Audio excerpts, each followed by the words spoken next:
வணக்கம். இன்றைய நிகழ்விலே விருதுகளை பெற்றிருக்கக்கூடிய மருத்துவர் டி.எம். ரகுராம், திரு மா. கார்த்திகை பாண்டியன் ஆகியோருக்கு நம் அனைவரின் சார்பாக நெஞ்சார்ந்த நன்றிகளை உரித்தாக்கிக் கொள்கின்றோம்.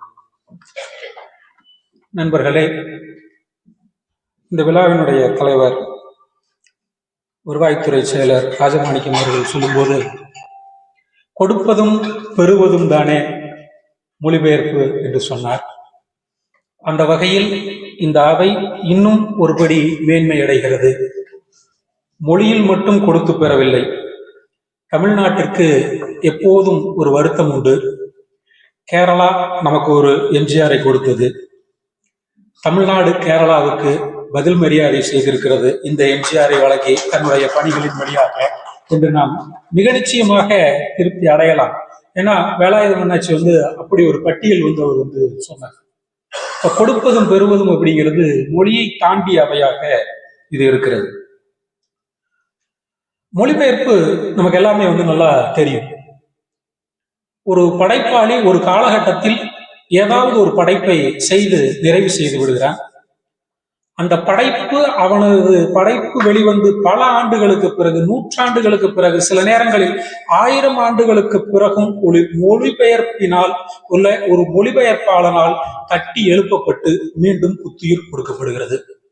வாசகனை தாண்டி மற்றொரு படைப்பாளி ஒரு படைப்புக்கு புத்துயிர் வழங்குவது என்பது மொழிபெயர்ப்பில் மட்டும்தான் நடக்கிறது. தமிழில் இது காலந்தோறும் தொடர்ந்து நடந்து வந்திருக்கிறது. நமக்கு அந்த வரலாறு தெரியும். தமிழில் வந்த சொற்களும் நமக்கு தெரியும். எத்தனை வகையான மொழிபெயர்ப்புகளில் நாம் பெற்றுள்ள சொற்கள் என்பது. ஒரு படைப்பாளி ஒரு காலகட்டத்தில் உருவாக்கிய ஒரு சொல் கிட்டத்தட்ட 1000 ஆண்டுகள் கழித்து இல்ல 2000 ஆண்டுகள் கழித்து நம்மிடம் வரும்போது ஒரு மூலமொழிக்கும் இலக்க மொழி வாசகனுக்கும் இடையிலே ஒரு மிகப்பெரிய பாலமாக அந்த மொழிபெயர்ப்பு பல நேரங்களில் செயல்பட்டு வருகிறது. இந்த பாலம் ஒரே கம்பியை உடைய, எந்த சொல்லும் மாறாமல் அப்படியே ஒரே கம்பியை வைத்திருக்கக்கூடிய பாலமாகவும் சில நேரங்களில் இருக்கும். சில நேரங்களில் ஒன்றின் மீது ஒன்றாக அடுக்கப்பட்ட செங்கற்களின் வழியாக ஒரு சொல் பல சொற்களாக மாறி நம்மிடம் சமகாலத்தில் வந்திருக்கும் போது வேறொரு புது சொல்லாக மாறி நம்முடைய பரிமளித்துக் கொண்டிருப்பதையும் நாம் பார்க்க முடியும். நமக்கு தெரிந்த நல்ல உதாரணம், 100 ஆண்டுகளுக்கு முன்னாலே தமிழிலே நம்மிடம் கேண்டிடேட் அப்படிங்கிறதுக்கு பதிலாக தேர்தலில் நிற்கக்கூடிய, எலெக்ஷன்ல நிற்கக்கூடிய கேண்டிடேட் அப்படிங்கிறதுக்காக அபேட்சகர் அப்படிங்கிற சொல்ல பயன்படுத்தும். பல பத்திரிகைகளின் மூலமாக நாம் அறிந்திருக்கிறோம். இன்னைக்கு அது பல சொற்களை தாண்டி வேட்பாளர் என்று வந்திருக்கிறது. முகம் தெரியாத பல மொழிபெயர்ப்பாளர்கள் ஒரு சொல்லை ஒரு தலைமுறையிடமிருந்து இன்னொரு தலைமுறைக்கு தொடர்ந்து கடத்தி வருகிறார்கள். அப்படிங்கிறத நம்ம பார்த்து கொண்டே இருக்க முடியும். நண்பர்களே, தமிழ்ல மிக அதிகமான மொழிபெயர்ப்பை பெற்ற ஒரு நூல் அப்படிங்கிறது நம்ம எல்லாருமே தெரியும், திருக்குறள். ஆனால் அதில் அடியாளமாக ஒளிந்திருக்கக்கூடிய ஒரு மிகப்பெரிய உண்மை, திருக்குறளினுடைய அர்த்தத்தை தான் மொழிபெயர்த்துக் கொண்டே இருக்கிறார்களே தவிர எலிஸ் தொடங்கி திருக்குறளை யாராவது மொழிபெயர்த்து இருக்கிறார்களா என்று சொன்னால் அது மிகப்பெரிய கேள்விக்குறியாகத்தான் இருக்கிறது. ஏனென்றால் ஒரு மொழியினுடைய சொற்சுருக்கம் என்று சொன்னால் அது தமிழ் மொழியில இருக்கக்கூடிய திருக்குறளை சொல்ல முடியும். 7 சொற்கள். தமிழ்ல இலக்கணப்படி நீங்க எதுகை மோனை அதில் இருக்கும். ஆனால் வேற்றுமையோ தொகையோ எதுவுமே இல்லாமல் ஒருவருக்கு எளிமையாக புரிய வைக்க முடியும் என்று சொன்னால் அதை திருவள்ளுவர் பயன்படுத்தினார். அதை மொழிபெயர்த்த போது அர்த்தங்களைத்தான் தொடர்ந்து மொழிபெயர்த்துக் கொண்டிருந்தார்கள். அதற்கு அடுத்து கிட்டத்தட்ட ஒரு 1000 ஆண்டுகளுக்கு பிறகு கம்பன் வருகிறார். கம்பனுடைய மொழிபெயர்ப்பு அது தழுவல் என்றும் சொல்லப்படுகிறது. தன்னுடைய யுத்தகாண்டம் வரைக்கும், பாலகாண்டம் தொடங்கி யுத்தகாண்டம் வரைக்கும் இருக்கக்கூடிய ஒரு 10,000க்கும் மேற்பட்ட அந்த பாடல்களை உருவாக்க கம்பன் எத்தனை மொழிகளை கற்றிருப்பான் என்று நாம் யோசித்து பார்த்தால் வியப்பாக இருக்க. வால்மீகி அவன் கற்றிருக்க வேண்டும். அவனுக்கு முன்னால் எல்லா நூல்களையும் கற்றிருக்க வேண்டும். இதற்கு பாயிரத்திலேயே அவன் அவனே அதற்கான விளக்கம் தருகிறான். நான் எனக்கு முன்னால் இருக்கக்கூடிய 3 பேரில் முதலாவதாக இருக்கக்கூடிய ஒருவருடைய படைப்பை எடுத்து நான் மொழிபெயர்ப்பு செய்ய போகிறேன் என்கின்ற அந்த உறுதியையும் தருகிறான். எவ்வளவு பெரிய ஒரு விஷயத்தை அவன் பண்ற. 10,000 பாடலை உருவாக்கும் போது எத்தனை விதமான மொழிபெயர்ப்பு நுட்பங்களை அந்த காலகட்டத்தில் அறிந்திருப்பான் என்பதை யோசிக்கும் போது வியப்பாக இருக்கிறது. இதை தாண்டி கம்பனுக்கு முன்னால் வால்மீகியிலேயே மொழியை பற்றி ஒரு மிகப்பெரிய குறிப்பு ஒன்று உண்டு. சுந்தரகாண்டத்துல அனுமன் இலங்கைக்கு போயிடுறான், சீதையை வந்து சந்திக்க போகிறான். அடுத்தது சீதை எங்க இருக்கிறான்னு பார்த்துட்டான். அடுத்தது அவளோடு பேச போக வேண்டும். இதை ரொம்ப நுட்பமா வந்து பார்த்தோம்னா ஒரு படைப்பாளி வந்து ஒரு பெரிய சேலஞ்சிங்கான விஷயத்த வந்து டிரான்ஸ்லேட்டர் கொடுத்துட்டு போயிட்டாரு. அவர் டிரான்ஸ்லேட் பண்ணுவாங்களா இல்லையான்னு தெரியாது, கொடுத்துருக்கிறாரு அவர். ஏற்கனவே அனுமன் வந்து ராவணன் வந்து சீதையோடு பேசுவதையும் பார்த்துட்டு போயிட்டான்.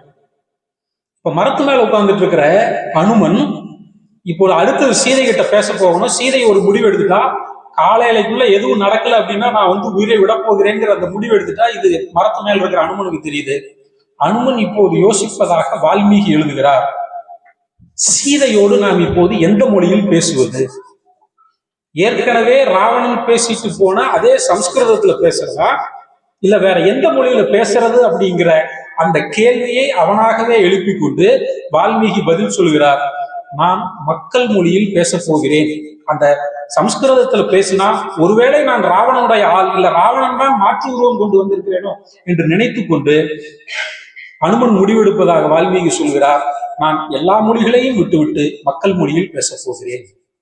அப்ப வால்மீகி நமக்கு ஒரு மிகப்பெரிய சேலஞ்ச் கொடுத்திருக்கிறாரு. என்ன அப்படின்னா, கம்பனுக்கு மட்டுமல்ல, அனுமன் சீதையிடம் உரையாடிய மொழியாக என்ன மொழி இருந்திருக்கும்? ஆய்வாளர்களுக்கான மிகப்பெரிய திறப்பு. ஒரு மொழி சார்ந்து ஒரு மொழியை இன்னொருவரிடம் வந்து பேசும்போது எத்தனை விதமான கேள்விகளை வால்மீகி அந்த ஒரு சொல்ல வந்து சொல்லிட்டு போயிடுறாரு. ஆனா எத்தனை விதமான யோசனைகள் அவர் யோசிக்கிறாரு. வடக்கு இருந்து அயோத்தியிலிருந்து வர்றது அப்படின்னா நடந்துதான் நடக்கலையே அப்படிங்கிறதெல்லாம் வேற. பிராக்டிகலா யோசிச்சு பார்த்தா அயோத்தியிலிருந்து வந்து இலங்கைக்கு வந்து ஒரு பெண் வந்து வந்திருக்கிறா இல்ல வரவழைக்கப்பட்டிருக்கிறாள் அப்படின்னா நடுவுல எத்தனை மொழிகள் இருந்திருக்கும்? புதிதான ஒரு ஆள் வந்து அவளை வந்து சந்திக்கிறான். சந்திக்கும் போது அவன் என்ன மொழியில பேசுவான்? ராவணனுமே புதியவன், அவன் என்ன மொழியில வந்து அவளோடு வந்து உரையாடுகிறான்? இத்தனையும் ஒரு படைப்பாளி சிந்திக்கிறான் அப்படின்னா இதை தாண்டி மற்றொரு வேலையை செய்வது அப்படிங்கிறது மொழிபெயர்ப்பாளனுடைய கடமையாக இருக்கிறது. வால்மீகி இதை மிக எளிமையாக செய்தார் என்று சொன்னால் கம்பனுக்கு இன்னும் அடுத்த வேலை அப்படிங்கிறது வந்து காத்திருப்பதாக நாம் வந்து புரிந்து கொள்ள முடியும். அதனாலதான் வந்து திரும்ப திரும்ப வந்து சொல்கிறோம், மொழிபெயர்ப்பாளன் தன்னுடைய காலத்தினுடைய மொழி தன்னுடைய பண்பாட்டின் வழியாக கடந்த கால படைப்பை தொடர்ந்து வந்து உயிர்ப்பித்துக் கொண்டே இருக்கிறாங்க. இந்த பின்புலத்துலதான் வந்து கல்விப்புலத்துக்குள்ள வரும்போது வந்து மொழிபெயர்ப்புகள் அப்படிங்கிறத தொடர்ந்து நாங்கள் வந்து வாசிக்க தொடங்கினோம். மொழிபெயர்ப்பு வந்து எவ்வளவு தூரம் வந்து மேலும் கீழுமாக ஒப்பிட்டு பார்க்கும்போது எவ்வளவு பெரிய இடைவெளி இருக்கிறது அப்படிங்கிறத பத்தி எல்லாம் வந்து சொன்னாங்க. இதை தாண்டி அடுத்த இன்னொரு நிலையில மொழிபெயர்ப்பு குறித்த திறனாய்வு அப்படிங்கிறத கம்பேர் பண்ணோம்னா இன்னும் ரொம்ப கேள்வி. 2 மொழிபெயர்ப்புகள் வந்திருக்கின்றன, ஒன்றுக்கு மேற்பட்ட மொழிபெயர்ப்புகள் வந்திருக்கின்றன. இதை பற்றி மக்களுக்கு எடுத்து சொல்லக்கூடிய திறனாய்வுகள் எவ்வளவு வந்திருக்கு அப்படின்னு பார்த்தோம்னா அதுவும் வந்து மிகப்பெரிய எண்ணிக்கையில் வந்து மிக மிக குறைவானதாகத்தான் வந்து இருக்கின்றது நண்பர்களே. அப்ப இதுவரைக்கும் எதை நாம் வந்து மிகப்பெரிய மொழிபெயர்ப்பு அப்படிங்கிறத வந்து நம்பிக்கொண்டிருந்தது சமுதாயம் அப்படின்னா பல எடுத்துக்காட்டுகள் வந்து நம்ம கிட்ட உண்டு. உமர் கய்யாமினுடைய பாடல்களை ஃபிட்ஜெரால்ட் வழியாக கவிமணி வந்து மொழிபெயர்த்த பாடல் நமக்கு எல்லாருக்குமே வந்து நல்லா தெரியும். வெயில் கேட்ட நிழல் உண்டு, வீசும் தென்றல் காற்றுண்டு, கையில் கம்பன் கவி உண்டு, கலசம் நிறைய மது உண்டு, மண்ணில் இதை விட சொர்க்கம் வாழும் வையம் வேறு இல்லை அப்படின்னு சொல்லி கவிமணி வந்து எழுதியிருப்பார். இந்த பாடலை எழுதியவர் உமர் கய்யாம். உமர் கய்யாமுக்கு அடுத்தது வந்து உமர் கய்யாம் அவருடைய மொழியில் எழுதுறாரு. அதை ஃபிட்ஜெரால்ட் ஆங்கிலத்தில் மொழிபெயர்க்கிறார். ஆங்கிலத்தில் மொழிபெயர்த்ததை கவிமணி தமிழில் மொழிபெயர்க்கிறார். அப்ப நம்மளுக்கு ஒரு மிகப்பெரிய கேள்வி வரும்.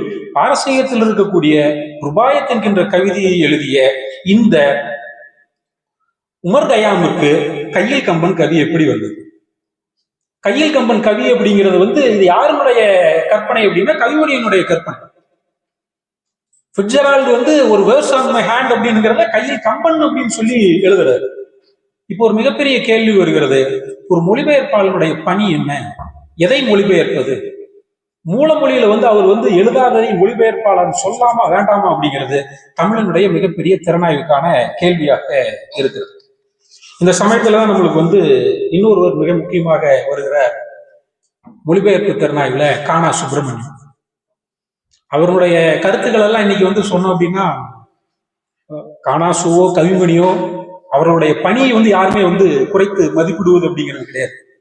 கானாசு ஒரு இடத்துல மிக அழுத்தமாக சொல்லுவார், தமிழில் கம்பராமாயணத்தை ஒரு மொழிபெயர்ப்பு என்று சொல்ல முடியாது. உண்மைதான்.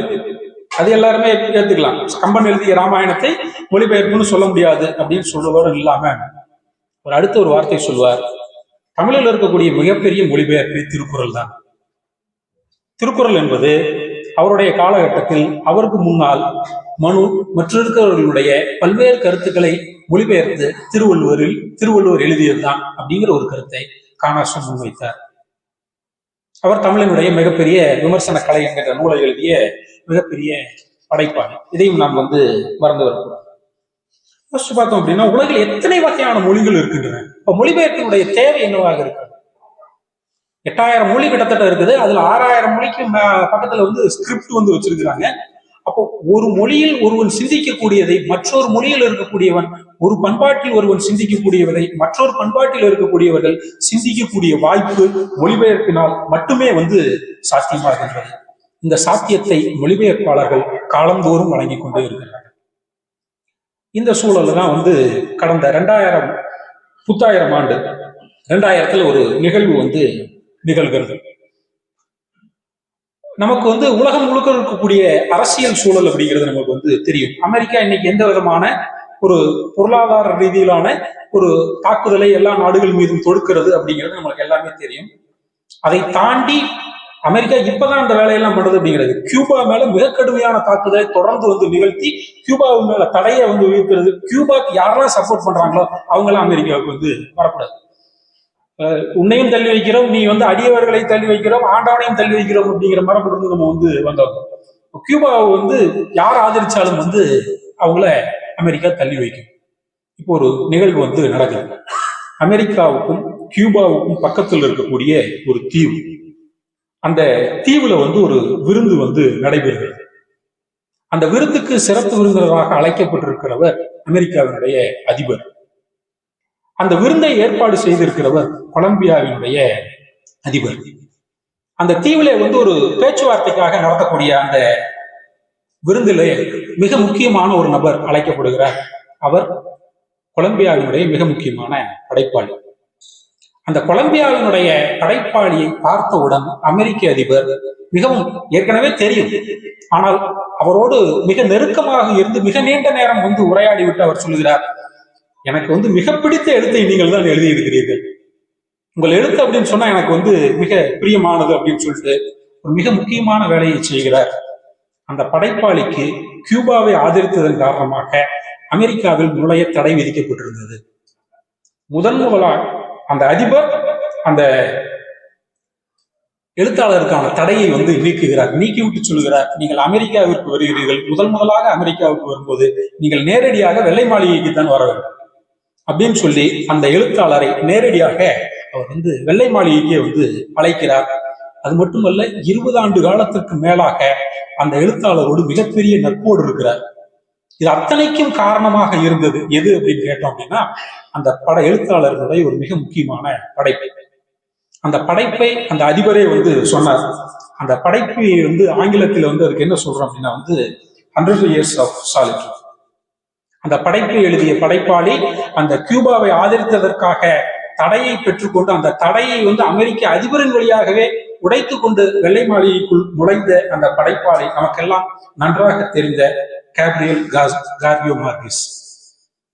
மார்கெஸ் அப்படி அந்த அமெரிக்க அதிபரை மட்டுமல்ல, உலகிலே மிக அதிகமான, நாம் இப்ப திருக்குறளை சொல்ற மாதிரி மிக அதிகமான மொழிபெயர்ப்புகளை பெற்ற மிக முக்கியமான ஒரு லத்தீன் அமெரிக்க நூல் அந்த 100 years of solitude அப்படின்னு சொல்றது தமிழ்ல நூற்றாண்டின் தனிமை அப்படின்னு மொழிபெயர்க்கப்பட்டிருக்கிறது. அந்த நூற்றாண்டினுடைய தனிமையை எழுதிய கேப்ரியல் மார்கெஸ் சொல்லுகிறார், எனக்கு இவ்வளவு புகழ் வந்ததற்கு ஒரே ஒரு காரணம், நான் இந்த நூல் எழுதுவதற்கு எனக்கு மிகப்பெரிய உந்துதலாக இருந்தது ஒரே ஒரு நூல் தான். அந்த நூலை அடிப்படையாக கொண்டுதான் நான் என்னுடைய இந்த நூற்றாண்டினுடைய தனிமை என்கின்ற நூலை எழுதியிருக்கிறேன். அப்படி எனக்கு மிகப்பெரிய உற்சாகத்தையும் எனக்கு மிகப்பெரிய பின்புலத்தையும் தந்த நூல் யுவான் ரூல்ஃபோ எழுதிய பெட்ரோ பராமா. அந்த பெட்ரோ பராமாவை மொழிபெயர்த்ததற்காகத்தான் இன்று நம்முடைய கார்த்திகை பாண்டியன் அவர்கள் இந்த மொழிபெயர்ப்புக்கான விருதை பெற்றிருக்கிறார். அந்த நூற்றாண்டுகளுடைய தனிமை என்பதை தாண்டி கிட்டத்தட்ட இன்று 45 மொழிகளில் மொழிபெயர்ப்பை சென்றிருக்கு இருக்கக்கூடிய நூல் வந்து இந்த பெட்ரோபாரமா என்று சொல்லக்கூடிய இந்த ஆங்கிலம். தமிழிலேயே வந்து 2 மொழிபெயர்ப்புகளை வந்து இது செஞ்சிருக்கிறது. தமிழ்ல வந்து ஏற்கனவே வந்து 2001 நம்முடைய கோவையை சார்ந்த பாலா என்கின்ற பாலச்சந்திரன் வந்து மொழிபெயர்த்திருக்கிறார். கார்த்திகை பாண்டியன் நல்ல மொழிபெயர்ப்பாளர் மட்டுமல்ல, நல்ல பண்பாளர் என்பதற்கும் நல்ல உதாரணம். 2001 வந்து பாலச்சந்திரன் அவர் எழுதிய அந்த மொழிபெயர்ப்பு பெட்ரோபாராமா வருகிறது. 2024 23 ஆண்டுகள் கழித்து கார்த்திகை பாண்டியனுடைய மற்றொரு மொழிபெயர்ப்பு வருகிறது. மறக்காமல் தன்னுடைய முன்னட்டையில் இதற்கு முன்னால் தன்னுடைய முகவரியில் சொல்கிறார், இதற்கு முன்னால் ஏற்கனவே ஒரு தமிழில் இது பற்றிய ஒரு மொழிபெயர்ப்பு வந்திருக்கிறது என்று சொல்லி மொழிபெயர்ப்பாளரையும் அந்த படைப்பாளரையும் வந்து அறிமுகப்படுத்தக்கூடிய பண்பு அவருக்கு வந்து இருக்கிறது அப்படிங்கிறதா ரொம்ப முக்கியமானது. இவ்வளவு வந்து சிறப்பு பெற்ற இந்த நாவல் எப்படிப்பட்ட நாவல் அப்படின்னா, ஏற்கனவே வந்து அவங்க எல்லாம் சொன்ன மாதிரி நிச்சயமா படிச்சா யாருக்குமே புரியாது.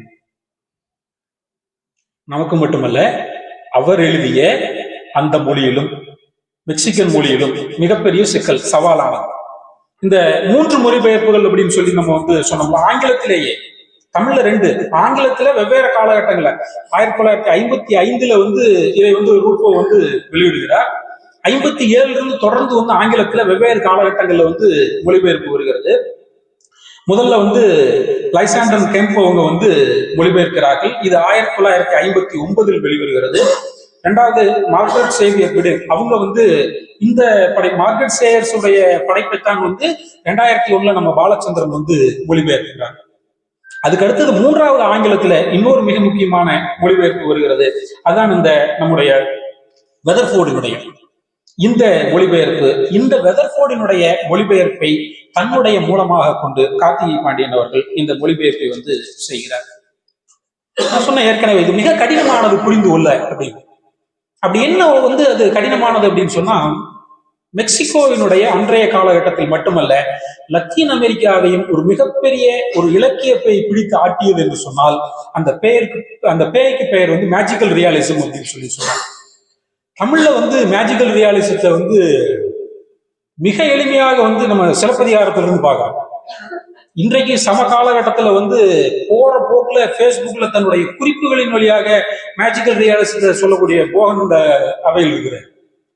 இந்த மேஜிக்கல் ரியாலிசம் ஒரு மிகப்பெரிய தாக்குதலை வந்து லத்தீன் அமெரிக்காவிலேயே ஏற்படுத்தியது அப்படின்னு சொல்லி சொல்றாங்க. அது மொழியினுடைய வடிவத்தில் மட்டும் கிடையாது, கதையினுடைய வடிவத்தில் மட்டும் கிடையாது, எல்லா வடிவத்திலும் வந்து ஒரு மிகப்பெரிய தாக்கத்தை ஏற்படுத்தியது. என்ன கதை அப்படின்னு பார்த்தா, 1955 இந்த கதை வருது அப்படின்னா, அதுக்கு முன்னாடியே நாம் தமிழ் சினிமாவில் பார்த்து பழக்கப்பட்ட ஒரு கதை தான். ஒரு மிகப்பெரிய பண்ணையார் இருப்பார். அந்த பண்ணையார் மிகப்பெரிய கொடுங்கோலை செய்வார். அவர் உலகத்தில் இருக்கக்கூடிய எல்லா விதமான கொடுங்கோல்களையும் செய்வார். அவர் வந்து நிலம் இருக்கிறவங்க இருந்து நிலம் குடுங்கி அவர் தான் வந்து மிகப்பெரிய தலைவராக இருப்பார். ஊரில் இருக்கக்கூடிய பெண்களை எல்லாம் அவர் தான் அடைய வேண்டும் என்று நினைப்பார் அப்படிங்கிறது. இந்த கதையெல்லாம் நம்ம ஊர்ல வந்து பார்த்து பார்த்து பழக்கப்பட்ட அந்த கதை தான் வந்து பெட்ரோபாராமா கதை. 1955 லத்தீன் அமெரிக்காவில அந்த மெக்சிகன் மொழியில இவர் ரூல்ஃபோ எழுதும் போது நாம் பார்த்த இந்த திரைப்படங்களினுடைய மொழியில் இல்லை அந்த கதை அப்படிங்கிறது அதனுடைய மிக முக்கியமான கருத்து. சரி, ஏன் வந்து இப்படிப்பட்ட ஒரு ஆளை வந்து அவர்கள் வந்து போர்ட்ரேட் செய்யணும், இல்ல இந்த கதை ஏன் வந்து அவ்வாறு வந்து உலகம் முழுவதும் பாராட்டப்பட்டது அப்படின்னா, அதை புரிந்து கொள்ள நமக்கு 2 மிக முக்கியமான பின்புலங்கள் தேர்ந்தெடுக்க வேண்டும். ஒண்ணு மெக்சிகோவினுடைய பின்புலம், அதுக்கு அடுத்தது மெக்சிகோவை ஆட்டி வைத்த மற்ற சக்திகளினுடைய பின்புலம். இந்த மனிதன் இந்த கதை வந்து பார்த்தோம் அப்படின்னா வந்து சொன்னதான் ஒரு இந்த கதையை சொன்ன அப்படின்னா வந்து ரொம்ப இதா இருக்கும். என்ன இல்லாத ஒரு நகரம் அப்படின்னா அந்த அந்த நகரத்துக்குள்ள ஆட்கள் யாருமே இல்லை. அந்த நகரத்துக்குள்ள ஒரு மனிதனை தேடி வருகிறார். அந்த தேடி வருகிற மனிதனும் உயிரோடு இல்லை. இந்த நகரத்தைக்கு அந்த மனிதனை முதலாக அழைத்து வரக்கூடிய அந்த கழுதையில் வந்து வந்திருக்கக்கூடிய அவனும் பின்னால் தான் தெரியும் அவனும் உயிரோடு இல்லை. அதுக்கப்புறம் இந்த நகரத்தில் யார் வீட்டில் போய் முதலாக தங்குகிறானோ அந்த பெண்மணியும் உயிரோடு இல்லை. இவங்க எல்லாம் பேய்கள் வரிசையாக. அதுக்கப்புறம் யாரையெல்லாம் அவன் சந்திக்கிறானோ அவர்கள் எல்லாருமே பேய்கள். கடைசியில இந்த கதையை சொல்லிக் கொண்டிருக்கக்கூடிய அவனுமே ஒரு பேய். அப்ப இந்த கதையை வந்து எப்படி வந்து புரிந்து கொள்வது? நம்ம சாதாரணமா பார்க்கக்கூடிய பண்ணையாரில் இருந்து ஏன் இந்த கதை வந்து வேறுபடுகிறது அப்படின்னு சொன்னா, அவன் தேடி வரக்கூடியது யார் அப்படின்னா, நம்மளுக்கே பயமா இருக்கும் சில நேரம். படிக்கிற நம்ம எல்லாம் இருக்கிறோமா இல்லையா அப்படின்னு மொழிபெயர்ப்பாளர் எல்லாம் வந்து தாண்டி நம்மளுக்கே அந்த பயம்னா கார்த்திகை பாண்டியனுக்கு என்ன பயம் வந்திருக்கும் அப்படிங்கறதுதான் வந்து பெரிய கேள்வி. அப்போ என்ன தேவை அப்படின்னா, மெக்சிகோவில் வந்து மிகப்பெரிய புரட்சி நடக்குது. நமக்கு எல்லாமே தெரியும், அமெரிக்க வெஸ்டர்ன் ஐரோப்பிய அமெரிக்க நாடுகளினுடைய காலனி உலகம் முழுக்க இருந்தது அப்படின்னு. இந்த காலனியில் இருந்து விடுபட்ட நாடுகள்ல, தொடக்கத்திலேயே விடுபட்ட நாடுகள்ல மெக்சிகோ போன்ற நாடுகளும் வந்து உண்டு. அந்த நாடுகளில் பின்னாடி என்ன ஆகுதுன்னா, மக்கள் புரட்சி வந்து நடக்குது. இரண்டு விதமான மக்கள் புரட்சி அப்படிங்கிறது தொடர்ந்து நடந்து கொண்டே இருக்காது. இந்த மக்கள் புரட்சி அப்படிங்கிறது முதல் ஆயுதம் தாங்கிய புரட்சியாகவும் பின்னால் மதம் சார்ந்த புரட்சியாகவும் இரண்டு விதங்களில் வந்து புரட்சி நடக்கிறது. இந்த புரட்சி அப்படிங்கிறது விளைவாக முதல்ல என்ன ஆகுது அப்படின்னா, பெரிய லேண்ட்லார்ட்ஸ் அப்படின்னு சொல்லக்கூடிய மிகப்பெரிய நிலச்சார்ந்தார்களினுடைய நிலங்கள் எல்லாம் எடுக்கப்பட்டு பிடுங்கப்பட்டு சாமானியர்களுக்கு பகிர்ந்தளிக்கப்படுகிறது. அதுக்கு அடுத்தது இந்த சாமானியர்கள் எல்லாம் வந்து மகிழ்ச்சியோடு இருந்தார்களான்னு கேட்டா கிடையாது. மதம் சார்ந்த அடுத்த புரட்சி அப்படிங்கிறது வருது. இந்த இரண்டு பின்புலங்களையும் நாம் வந்து புரிந்து கொள்ள வேண்டும்.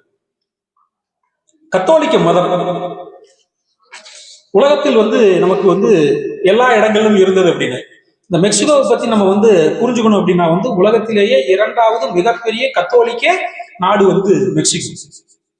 நமக்கெல்லாம் வந்து நன்றாக தெரியும், உலகத்திலேயே முற்போக்காக சிந்திக்கக்கூடிய அமெரிக்கர்கள் என்று நாம் வந்து என்னதான் பேசிக் கொண்டிருந்தாலும் வந்து, அமெரிக்கா இதுவரைக்கும் இரண்டு கத்தோலிக்க அதிபர்களை தான் இருந்திருக்கிறது. மீதி மற்ற அதிபர்கள்லாம் வந்து கத்தோலிக்கர்கள் அல்லாதவர்களாக இருக்கிறார்கள் அப்படிங்கிறது ஒரு வரலாறு. எதுக்காக அப்படின்னு சொல்றோம் அப்படின்னா, ஒரு மொழிபெயர்ப்புக்கு பின்னால் ஒரு மிகப்பெரிய அரசியல் இருக்கு. ஏன் கார்த்திகை பாண்டியன் வந்து இதை வந்து இப்போது இன்றைய சூழல்ல வந்து மொழிபெயர்க்க வேண்டும்? 2024 ஒரு மொழிபெயர்க்க, ஏன் வந்து இப்படி ஒரு மொழிபெயர்ப்பு நமக்கு வந்து தேவை? ஏற்கனவே வந்து மொழிபெயர்த்தாச்சு. அப்போ ஒரு மொழிபெயர்ப்பினுடைய தேவை என்னவாக இருக்கும் என்று சிந்திக்க வேண்டிய சூழல் வந்து நமக்கு வந்து இருக்கிறது. இந்த லத்தீன் அமெரிக்காவை பற்றி சொல்லும்போது வந்து, அந்த கத்தோலிக்கத்தை வந்து சொல்லும்போது அதோடு தொடர்புடைய தமிழோடு தொடர்புடைய ஒரு மொழிபெயர்ப்பையும் வந்து நான் இங்க வந்து குறிப்பிடுறது வந்து சரியா இருக்குன்னு நினைக்கிறேன். என்ன அப்படின்னா, இந்தியாவில் குறிப்பாக தமிழகத்தில் கிறிஸ்தவ மதம் பரவியது அப்படிங்கிறது எல்லாருக்குமே தெரியும். அந்த கிறிஸ்தவ மதம் பரவிய போது பைபிள் அச்சடிக்கப்பட்டது அப்படிங்கிறது இருக்குல்ல, தமிழில் அச்சடிக்கப்பட்டதற்கு பின்னால் ஒரு மிகப்பெரிய அரசியல் அப்படிங்கிறது இருக்குது. இந்த பைபிளை முதலாக தமிழில் வந்து மொழிபெயர்த்தவர் நமக்கு எல்லாம் தெரியும், சீசன் பால். அவரு புராட்டஸ்டன்ட் பகுதியை வந்து சேர்ந்தவர். ஆனால் புராட்டஸ்டன்ட்கள் வருவதற்கு முன்னாலேயே இந்தியாவிலே கத்தோலிக்க திருச்சபை ஆர்சி வந்து முழுக்க இங்க வந்து தங்களுடைய மதத்தை பரப்புவதற்கும் மற்ற இருக்கக்கூடிய திருச்சபையினுடைய பணிகளுக்காகவும் இந்தியாவுக்கு வந்திருக்கு நம்மளுக்கு தெரியும். ஆனால் அவர்கள் தொடக்கத்திலிருந்து இன்றும் கூட ஒரு சிலருக்கு வந்து அந்த சிந்தனை அப்படிங்கிறது இருக்கிறது. இன்னைக்கு நம்ம வந்து இறைவனை வழிபடுவதற்கான மொழி என்ன அப்படிங்கிறதெல்லாம் ஏகப்பட்ட பிரச்சனையெல்லாம் நம்ம வந்து பேசிட்டு இருக்கோம். என்ன மொழியில இறைவனை வழிபடுவது அப்படிங்கிறது, இந்த பிரச்சனை இந்தியாவில் இருக்கக்கூடிய மதங்களுக்கு மட்டும் கிடையாது, அங்கிருந்து வந்த கிறிஸ்தவ மதத்துக்கும் இருந்தது. கத்தோலிக்கர்கள் மிக முக்கியமாக நம்பினார்கள் லத்தீன் மொழியில் தான் வழிபாடு இருக்க வேண்டும். ஆனால் புராட்டஸ்டன்ட்கள் அதை மக்கள் மொழிக்கு மாற்றுவதற்காக விரும்பினார்கள். பைபிள் தமிழில் முதலாக மொழிபெயர்த்து சீசன் பால்கு, அவர்கள் புராட்டஸ்டான சீசன் பால்கு எடுத்துக்கொண்டு போய் எல்லாத்துக்கிட்டையும் வந்து கொடுக்கிறார்.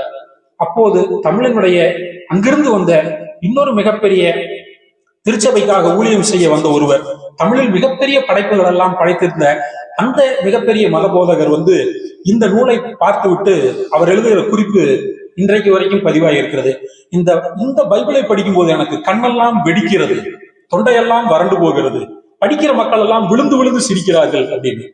ஏன்னா சீசன் பால்கு எழுதியிருந்தது, தமிழில் மொழிபெயர்த்து இருந்தது சாமானிய மக்களினுடைய மொழிநடை. அப்போது இருந்த கத்தோலிக்க திருச்சபை விரும்பியது என்ன அப்படின்னா, எந்த விதமான மொழிபெயர்ப்பையே முதல்ல ஏத்துக்கல. அப்படி வந்தாலும் எந்த மொழிபெயர்ப்பை அது விரும்பியது அப்படின்னா, உயர்குழிகளினுடைய பாக்களில் அமைந்த ஒரு மிக உன்னதமான தமிழ் என்று சொல்லக்கூடிய அந்த தமிழில் வரக்கூடிய மொழிபெயர்ப்பை தான் விரும்பினார்கள். ஆனால் மக்கள் சீசன் பால்குவினுடைய மொழிபெயர்ப்பை ஏற்றுக்கொண்டார்கள். அப்படி சீசன் பால்கையே கண்ணீர் விட வைத்த, சீசன் பால்கை மிக கேலியும் கிண்டலும் செய்து அவரை கிட்டத்தட்ட நிராகரித்த மிகப்பெரிய தமிழறிஞர் தான் வீரமாமுனிவர். அவர் தான் வந்து நமக்கு வந்து தேம்பாவளி எல்லாம் தந்திருக்கிறார். ஏன்னா மொழிபெயர்ப்புல வந்து கத்தோலிக்கம் வந்து என்ன செய்யும் அப்படிங்கிறதுக்கு வந்து இது வந்து ஒரு என்ன விதமான பாலிடிக்ஸ் எல்லாம் இதுல நடக்கலாம் மொழிபெயர்ப்பு அப்படிங்கிறதுக்கு இதெல்லாம் ஒரே உதாரணம். இங்க இது நடக்குது அப்படின்னா 1955 இந்த கதை நடக்கக்கூடிய பெட்ரோ பராமா நடக்கக்கூடிய கதை நடக்கக்கூடிய காலகட்டம் 1900 இருந்து 1927 வரைக்குமான காலகட்டம். இந்த காலகட்டத்துல அங்கேயும் ஒரு மிகப்பெரிய சிக்கல்களும் இல்ல மத ரீதியான குழப்பங்களும் எல்லாமே வந்து நடைபெறுகிறது. அப்படிங்கும் போதுதான் உலகத்தில் உள்ள திறனாய்வாளர்கள் எல்லாம் என்ன சொல்றாங்கன்னா, பெட்ரோ பராமோ என்பது ஒரு மேக்ரோகாசம் ஆஃப் மெக்சிகோ. மெக்சிகோ என்பது மிகப்பெரிய நாடு என்று சொன்னால், இந்த பெட்ரோ பராமா என்று சொல்லக்கூடிய இந்த கதை அப்படிங்கிறது ஒட்டுமொத்தமான மெக்சிகோவை சுருக்கி காட்டக்கூடிய ஒரு நிலப்பரப்பு. மிகப்பெரிய நிலப்பரப்பை காட்டக்கூடிய சிறிய நிலப்பரப்பு தான் வந்து அந்த கோமலா என்கின்ற அந்த நகரம். அப்படி என்னதான் நடக்குது அப்படின்னா, அன்றைய காலகட்டத்துல மக்களினுடைய வாழ்க்கையில் ஒரு மிகப்பெரிய விரக்தி, மக்களுடைய வாழ்க்கையில் ஒரு மிகப்பெரிய கேள்விக்குறி, அன்சர்டனிட்டின்னு சொல்லக்கூடிய எல்லா விஷயமும் இந்த அன்சர்டனிட்டியை தான் வந்து இந்த கதை பேசுகிறது அப்படின்னு சொல்லி சொல்றோம். நமக்கெல்லாம் ரொம்ப புதுமையா வந்து இருக்கக்கூடியது அல்லன்னு ஏற்கனவே சொன்னோம். ஆனா இந்த கதையில முழுக்க முழுக்க பேய்களும் இறந்தவர்களும் பேசுகிறார்கள் அப்படின்னு சொன்னா மெக்சிகோவுக்கு அது புதுசானா? மெக்சிகோவுக்கு அது புதுசே கிடையாது. ஏனென்றால் இன்றைக்கு வரைக்கும் இறந்தவர்களுக்கான ஒரு நாளாக டெத் டே என்ற ஒரு நாளை உலகம் முழுக்க தேசிய விடுமுறையாக இறந்தவர்களுக்கான கல்லறைக்கு சென்றும் அங்க இருக்கக்கூடிய மக்களுக்கு இவர்கள் ஏதோ சொல்வது போலவும் அவர்கள் இவருக்கு பதில் உரைப்பது போலவும் ஒரு மிகப்பெரிய கொண்டாட்டமாக செய்யக்கூடிய மக்கள் மெக்சிகன் மக்கள். இந்த பின்புலத்திலிருந்து தான் அவர் அந்த கதையை வந்து எழுதுகிறார். அப்ப இறந்த மக்களை பற்றி ஒரு இறந்த மக்கள் பேசுவதாக வந்து ஒரு படைப்பை உருவாக்குவதும் அந்த இறந்த மக்கள் எவ்வாறு சிந்திப்பார்கள் என்று அவர்கள் சொல்வதும் அப்படிங்கிறது வந்து அவருக்கு வந்து புதிது கிடையாது. ஆனால் இந்த கதையினுடைய நாயகனாக சொல்லக்கூடிய பெட்ரோ பராமோ அந்த கோமலா என்கின்ற அந்த நிலத்தினுடைய தலைவனாக இருக்கிறான். எல்லா விதமான அழிச்சாட்டியங்களையும் வந்து அவன் வந்து செஞ்சுக்கிட்டு இருக்கிறான். அவன் என்ன ஆகிறான் அப்படிங்கிறதான் கதையினுடைய இறுதி. அவனை ஒரு மகன் தேடி வருகிறான். இவங்க அம்மா இன்னொரு இடத்துக்கு வந்து போயிடுறாங்க. அவங்க அம்மா ஒரு சார் சொன்னார்ல, அவர் சாகும்போது தன்னுடைய மகன் கரங்களை பற்றி கொண்டு வந்து ஒரு உறுதி ஏற்கிறார், இப்ப அப்பாவை பார்த்துக்குவாங்க. அப்படி வந்து இறங்கி வருகிற மகன் தான் வந்து இந்த கதையை வந்து சொல்லுகிறான். சொல்றவன் பாதியில அவனும் இறந்து போகிறான். இன்னொரு பெண் அப்படிங்கிறவ வந்து அவளும் வந்து இறந்த ஒரு பெண் மீண்டும் கதை சொல்ல தொடங்குகிறாள். இந்த கதையினுடைய முடிவு நமக்கு சொல்லக்கூடிய செய்தி என்ன அப்படின்னா, பெட்ரோ பராமோ இறந்து விட்டாங்க. இப்ப நம்மளுக்கு ஒரு கேள்வி வரணும், மக்களை கொடுங்கோலாக வந்து ஆட்சி செய்து கொண்டிருந்தவன், இல்ல மக்களினுடைய எல்லா வளங்களையும் சுரண்டியவன், எல்லா விதங்களிலும் மக்களுக்கு எதிரியாக இருந்தவன் ஒருத்தன் இறந்துட்டான்னா அந்த ஊரு இல்லைன்னா அந்த நாடு அதுக்கப்புறம் மகிழ்ச்சியாகவோ இல்ல வளமாகத்தான மாறணும். பட் இந்த கதையில என்ன ஆகுது அப்படின்னா, அந்த நகரமும் அழிந்து போகிறது. ஒரு கொடுங்கோலன் வந்து அழியும் போது அந்த நகரமும் வந்து சேர்ந்து அவனுக்கு பின்னால் வந்து அழிந்து போகிறது, அவன் இறந்ததுக்கு பிறகு. ஏன் அழிகிறது அப்படின்னா, அதுதான் நாம் கார்த்திகை பாண்டியனுக்கும் ரூல்ஃபோக்கும் செய்யக்கூடிய மிகப்பெரிய பதிலுதவியாக இருக்கும், பதில் மரியாதையாக இருக்கும். நாம் இந்த நாவலை படிக்க வேண்டும். இது வந்து ஒரு பக்கத்துல வந்து நம்ம வந்து பார்க்கலாம். இப்போ இவ்வளவு முக்கியமான புத்தகத்துல ஒரு படைப்பாளி ஒரு 2-3 செய்திகளை மட்டும் சொல்லிட்டு வந்து முடிக்கணும்னு நினைக்கிறேன். டிரான்ஸ்லேட் பண்ணியிருக்கும் போது என்னென்ன வேலைகள் எல்லாம் வந்து பண்ணியிருக்காரு. முதல்ல ஏற்கனவே மெக்சிகன்ல இருந்து இங்கிலீஷ்ல டிரான்ஸ்லேட் ஆகுது. சில நேரங்கள்லாம் நம்மளுக்கு டிரான்ஸ்லேட் பண்ணும்போது வந்து சில சொற்களை எல்லாம் படிக்கும்போது நம்மளுக்கே தெரியும், ஏன் இந்த சொல்ல வந்து இப்படி மாத்தி போடுறாரு, இதுக்கு நேரடியாக இப்படியே சொன்னா எனக்கு புரியுமே அப்படின்னு சொல்லி. அப்புறம் தான் வந்து இந்த கதையை வந்து ஆங்கிலத்தில் வந்து நாம் வாசிக்கும் போது நமக்கு ஆங்கிலத்தில் வாய்ப்பிருப்பவர்கள் வந்து வாசிக்கலாம். இந்த ஆங்கிலத்தில் வந்து எழுதக்கூடிய வெதர்ஃபோர்டு வந்து தெளிவா ஒரு விஷயத்தை சொல்வாரு, நான் என்னுடைய மொழியில் வந்து எந்த விதமாக கூட வந்து மொழிபெயர்த்து விடலாம், ஆனா ரூல்ஃபோ எப்படி ஒரு செய்தியை கடத்த விரும்பினாரோ, ரூல்ஃபோ என்ன சொல்ல நினைச்சாரோ அதே மொழியினுடைய பண்பாட்டோடு நான் வந்து சொல்ல வேண்டும் அப்படின்னு சொன்னா நான் அவருடைய மொழி அமைப்பிலேயே சொல்ல வேண்டும் என்கின்றதை படித்ததற்கு பிறகு புரிந்தது. அதற்கு பிறகு வாசித்தால் இந்த இடத்தில் இருக்கக்கூடிய ஒவ்வொரு வரிகளும் எவ்வாறு வந்து ரூல்ஃபோவை பிரதிபலிக்கின்றன, மெக்சிகனுடைய அந்த அந்த கோமலாவினுடைய அந்த வெம்மையான காட்சி நம் மீது மோதுகிறது அப்படிங்கிறதெல்லாம் வந்து பார்க்க முடியும். அத தொடக்கத்திலிருந்து வந்து அவர் சொன்னாரு, தலைவர் வந்து சொன்னது இந்த கோமலாக்குள்ள வந்து வர்றது அப்படின்னு சொல்லி ஒரு இடத்துல ஒரு மொழிபெயர்ப்பு வந்து வந்திருக்கும், ஃபேண்டசி. நான் என்னுடைய தந்தையை பார்க்கணுங்கிறதுக்காக வந்தேன், ஆனா எங்க அம்மா வந்து உறுதி வாங்கிட்டாங்க, ஆனா உறுதி வாங்கணும்னே அவங்க இறந்ததுக்கு அப்புறமெல்லாம் வரணும்னு நான் நினைக்கல, பட் எனக்குள் ஏற்பட்ட இந்த ஃபேண்டசி வந்து என்னை இங்கே வந்து வர செய்தது அப்படின்னு ஒரு வார்த்தை மூலமொழியில வரும் ஆங்கிலத்துல. இந்த ஃபேண்டசிக்கு வந்து எப்படி வேணா மொழிபெயர்த்து இருக்கலாம், கற்பனை எப்படி வேணா மொழிபெயர்த்து இருக்கலாம். இதுல வந்து ரொம்ப தெளிவாக அந்த கேரக்டர் எல்லாம் புரிஞ்சுக்கிட்டு கார்த்திகை பாண்டியன் வந்து மொழிபெயர்த்து இருக்கிறது வந்து நப்பாசைன்னு மொழிபெயர்த்திருக்காரு. நிறைவேறாத எத்தனையோ சொல்லியிருக்கலாம் அதுல. நப்பாசை என்ன விதமான ஆசையாக, நீ எதுக்காக நீ வந்து இங்க வர்றது அப்படிங்கிற கேள்வி இருக்குல்ல, அந்த கேள்விக்கான பதில் வந்து அந்த சொல்ல வந்து இருக்கிறது. அதுக்கு அடுத்தது இந்த கதையை வந்து ரூல்ஃபோ எழுதும் போது ரூல்ஃபோவே வந்து சொல்லுவார், நான் இதை முழுக்க முழுக்க ஃபோக்ல தான் வந்து நான் நரேட் பண்ணேன். அந்த மக்களுடைய மெக்சிகோவுடைய நகரத்தை தாண்டி கிராமத்தை வந்து பிரதிபலிக்க விரும்பினேன் அப்படின்னு இவர் சொல்லுவார். ஒரு இடத்துல வந்து இங்கிலீஷ்ல வரும், there was lot of fog or smoke or who knows what. அந்த இடத்துல பெரிய புகை, மூடு பனி, இன்னும் என்னென்னமோ இருந்தது அப்படின்னு. என்னென்னமோ இருந்ததுன்னு மொழிபெயர்த்து இருக்கலாம். இந்த கம்பன் கிட்ட நம்ம சொல்லுவோம்ல, மையோ மரகதமோ ஐயோ சொல்றாரு, இவர் மொழிபெயர்க்கிறாரு, மிக அதிகமான மூடுபனி அல்லது புகை அல்லது வேறு ஏதோ ஒரு இழவு. எங்க இது வந்து மக்கள் கிட்ட சொல்ல முடியாதப்போ வந்து சொல்றது இருக்குல்ல, அப்ப அந்த சொல்லில் இருக்கக்கூடிய அடர்த்தி, அதுக்கு அடுத்தது நம்ம புரிந்து கொள்வதற்காக வந்து ஒரு படைப்பாளி வைக்கக்கூடிய சொல் இருக்குல்லங்க, அது ரொம்ப ரொம்ப முக்கியமானது. அதுக்கு அடுத்தது 11 இடத்துல இவர் ஒரே சொல்லை பயன்படுத்துகிறார். சங்கதின்னு ஒரு வார்த்தை நம்ம ஊர்ல சொல்லுவோம், அது என்ன சங்கதின்னு கேட்டீங்கன்னா, அது என்ன சமாச்சாரம்னு கேட்டோம்னா அப்படிம்பாரு. இவர் 11 இடங்கள்ல இந்த சங்கதிங்கிற சொல்லை இந்த நாவல் முழுவதும் மொழிபெயர்ப்பில் பயன்படுத்துகிறார். ஆனால் இந்த 11 சொற்களும் மூல மொழியில் அதே பொருளில் பயன்படுத்தப்படுவதில்லை. ஒவ்வொரு தடவையும் புது புது சங்கதி. அந்த புது புது ஒவ்வொரு இடத்துலையும் சொல்ல, இந்த சங்கதிங்கிற ஒரு சொல் எப்படி எல்லா கான்டெக்ட்லயும் பொருந்தி வருகிறது அப்படிங்கிறது இருக்குல்ல. அப்ப இந்த சொல் எப்படி ஒரு காயின் பண்ணாரு, அதுதான் ஒரு மொழிபெயர்ப்பாளனுடைய மிகப்பெரிய வெற்றி. இல்ல அந்த ஒரு மொழிபெயர்ப்பாக ஒரு தேர்ந்தெடுக்கிற சொல்லினுடைய மிகப்பெரிய ஆதர்சம் அப்படின்னு. அதுக்கு அடுத்தது வந்து சில சொற்களை எல்லாம் நாம் மொழிபெயர்க்கும் போது வந்து நம்ம ஊர்ல வந்து நம்ம ரொம்ப இயல்பாக நியூஸ் பேப்பர்ல, டிவி சேனல்ஸ்ல எல்லாம் நம்ம வந்து பார்த்துட்டு இருக்கோம், நீர்வீழ்ச்சிக்கு போனோம். இது வாட்டர் ஃபால்ஸ்ங்கிற இங்கிலீஷ்காரன் அப்படியே நம்ம டிரான்ஸ்லேட் பண்ணிக்கிறோம். ஆனா கொடுமை என்ன அப்படின்னா, ஏற்கனவே அருவிங்கிற ஒரு பேர் நம்ம கிட்ட இருக்கு, அருவின்னே பயன்படுத்துறது கிடையாது, குற்றால நீர்வீழ்ச்சி தான், குற்றால அருவி, ஏற்கனவே அருவி நம்ம கிட்ட இருக்கு. அப்ப ஒரு சொல் நம்ம கிட்ட ஏற்கனவே இருந்தா அந்த சொல்லை எவ்வாறு பயன்படுத்த வேண்டும் அப்படின்னு வந்து ஒரு மொழிபெயர்ப்புல வந்து சில விதிமுறைகள் உள்ள டெக்னிக் இருக்கு.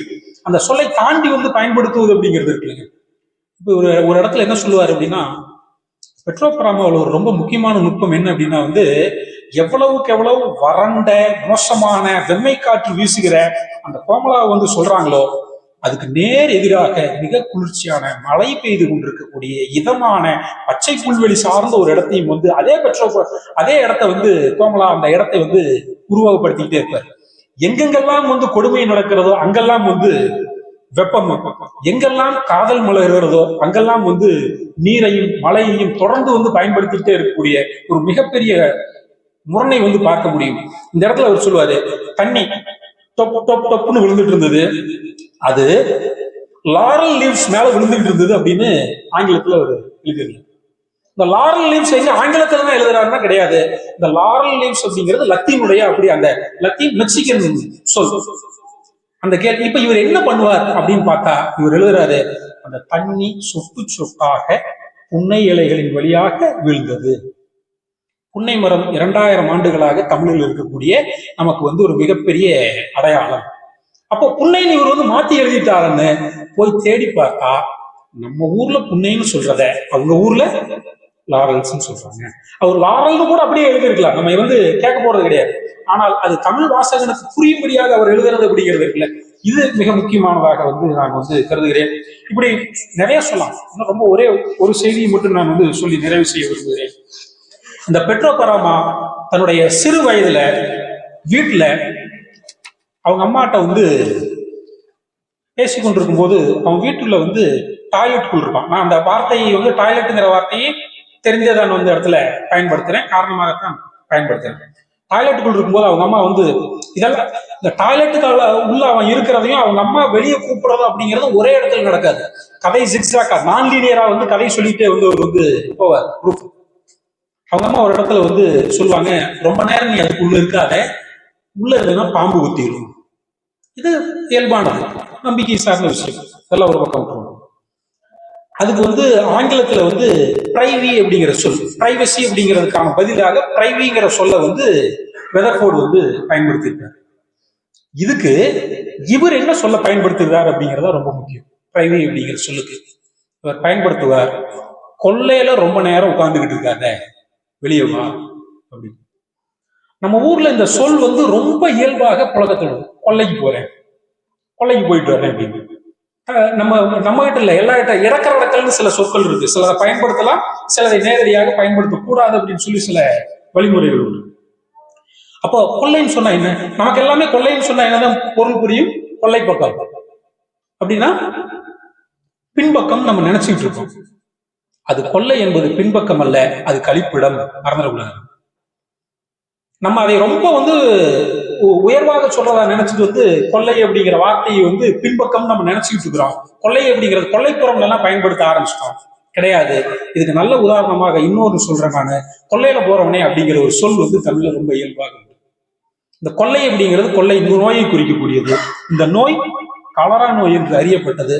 அது மலம் கழிப்பதன் மூலமாக வந்து பரவக்கூடியது. அப்ப கொள்ளைங்கிற சொல் மலம் கழிப்பதோடு தொடர்புடையதாக இருக்கிறது அப்படிங்கிறது. இன்னும் ரொம்ப முக்கியமாக இன்னொரு நம்ம கவனிக்க வேண்டியது, கொள்ளை என்பது பின்புறம் அப்படின்னு நம்ம நம்பிட முடியாது. ஏனென்றால் நம்மெல்லாம் இன்னைக்கு ரொம்ப வசதியாக இருக்கக்கூடிய காரணத்தினால் நமக்கெல்லாம் வீட்டுல முன்பக்கம் பின்பக்கம் அப்படின்னு எல்லாம் நிறைய இடங்கள் உண்டு. நம்ம எல்லாம் அப்படி கற்பனை பண்ணிக்கிறோம், வீட்டுக்கு முன்னால் இருந்தா ஒண்ணு, பின்னால் இருந்தால் பின்பக்கம் ஒரு கொள்ளை நினைச்சுக்கிட்டு இருக்கிறோம். அப்படி கிடையாது நண்பர்களே. 10ஆம் நூற்றாண்டில் இருக்கக்கூடிய சில இலக்கியங்கள் சொல்லுகின்றன, யாரார் வீட்டுக்கு வந்து வாசல் வைத்துக் கொள்ளலாம், யாரார் வீட்டுக்கு ஜன்னல் வைக்கலாம், யாரார் பின்புறம் கதவு வைக்கலாம், யாரார் வந்து நீங்கள் அஸ்திவாரம் தோண்டி வந்து வீடு கட்டலாம் என்று சொல்லி. அப்படிப்பட்ட ஒரு சமூகத்தில் இந்த கொள்ளை என்கின்ற சொல் வெறும் சாதாரண சொல் கிடையாது. 2000 ஆண்டு பண்பாடுகளை சுமந்து நிற்கக்கூடிய ஒரு மானுடவியல் பண்பாட்டு சொல். அந்த சொல்லை வந்து இவர் வந்து பயன்படுத்துகிறார். இப்படி வந்து நிறைய சொற்களை வந்து சொல்லிட்டே போக முடியும். இறுதியாக இன்னொரு சொல், அந்த இடத்துல வந்து மக்கள் வந்து மாடுகளை ஓட்டி வந்து இருந்துட்டு தங்கிட்டு போவாங்க. மெக்சிகன் மொழியில அப்படி மாடுகளை ஓட்டி வந்து தங்கி அதற்கப்புறம் அங்கிருந்து செல்லக்கூடிய அந்த மாடு ஓட்டுபவர்களுக்கான பெயர் மெக்சிகன் மொழியிலும் அதே தான் வந்து கொடுக்கப்பட்டிருக்கிறது, ஆங்கிலத்திலும் அதே தான் வந்து கொடுக்கப்பட்டிருக்கிறது. இவரும் அதற்கு அதே தான் கொடுத்திருக்கிறார். ரொம்ப முக்கியமா இன்னொன்னு, இந்த நாவலை படிக்கும் போது மறந்து விடாதீர்கள், இவர் பின்குறிப்பாக சில இடத்துல கடைசியில சில ஃபுட்நோட்ஸ் போட்டு கொடுத்திருப்பார். அவையெல்லாம் பண்பாட்டு கூறுகள். இந்த இடத்துக்கு வர்றோம், அந்த மாடுகளை ஓட்டி வந்து அந்த ஒவ்வொரு இடத்திலும் வந்து இடம் மாறிக்கொண்டே இருக்கக்கூடிய அந்த மனிதர்களுக்கு மெக்சிகனில் பெயர் பிராமணாஸ். இது நம்முடைய ஆய்வுக்குரியது, மறந்தாதீங்க. இப்போ அடுத்த கட்டத்துக்கு வருவோம். சரி, இப்படிப்பட்ட ஒரு படைப்பை இவர் ஏன் வந்து இன்றைய காலகட்டத்தில் வந்து எழுதணும்? 2024 அப்படிங்கிற காலகட்டம் எப்படிப்பட்ட காலகட்டம் என்று சொன்னால், இந்த காலகட்டத்தையும் அது நாவல் வெளிவந்த காலகட்டத்தையும் புரிந்து கொள்வதற்கு 2 காரணங்கள் இருக்கின்றன நண்பர்களே. இந்த நாவல் வெளிவந்த போது, இந்த நாவலில் நடக்கக்கூடிய காலகட்டத்தில் மெக்சிகோவில் ஆர்டிகிள் 130 என்கின்ற ஒரு அரசியலமைப்பு சட்டம் வருகிறது. இந்த சட்டத்தை மிக கடுமையாக எதிர்த்து நடந்த போருக்கு பெயர் வந்து கிறிஸ்டிரோவா அப்படிங்கிறது. இது ஒரு மதம் சார்ந்து கத்தோலிக்கத்தினுடைய உரிமை மீது இந்த சட்டம் வேற ஒண்ணுமே சொல்ல, அனைவரும் சட்டத்துக்கு கட்டுப்பட்டவர்கள் சொல்லுது. அனைவரும்னா யாருன்னா சர்ச்சும் கட்டுப்பட்டவர்கள், சர்ச்சில் இருக்கக்கூடிய அனைவரும் கட்டுப்பட்டவர்கள். இனிமேல் எல்லாருமே சர்ச்சுக்கு கட்டுப்பட்டவர்கள் தவிர சர்ச்சுக்கு தனி சட்டம் கிடையாதுன்னு சொல்லிச்சு. அந்த சட்டத்தை எதிர்த்து ஒரு மிகப்பெரிய ஒரு சிவில் வார்ங்கிறது ஒன்று நடந்தது. அதுதான் இந்த கிறிஸ்டோ வார். இந்த வார் இந்த கதைக்குள்ள வந்து மிகப்பெரிய அளவுல நடக்கிறது.